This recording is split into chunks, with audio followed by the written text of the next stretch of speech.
এই তো বড় আম্মু আর আমি রান্না বান্না করার জন্য চলে এসেছি। আজকে রান্না করছি চিনের হাঁসের মাংস আর বেগুনের শাক ভাজি।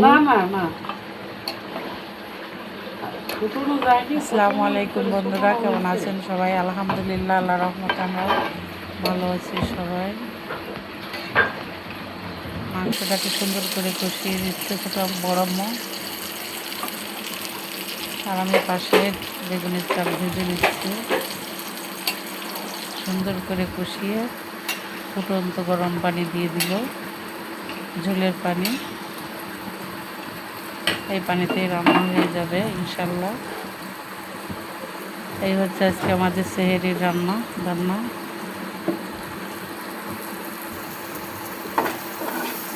এখন শাক ভাজির জন্য পেঁয়াজ মরিচ বেরেস্তা করে নিচ্ছি, এবং এই বেরেস্তার ভিতরে বেগুনের শাকগুলো দিয়ে ভালো করে নেড়ে চেড়ে নামিয়ে নেব। শর্টকাটে রান্নাবান্না আজকে।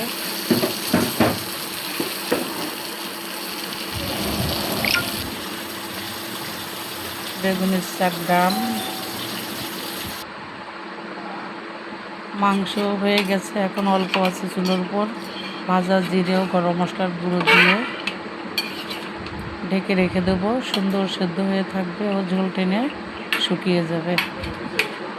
এই তো বন্ধুরা, ছোট্ট একটা ভিডিও শেয়ার করলাম। সবাই ভালো থাকবেন, সুস্থ থাকবেন, আমাদের জন্য দোয়া করবেন। দেখা হবে, কথা হবে পরবর্তী ভিডিওতে। সেই পর্যন্ত আল্লাহ হাফেজ।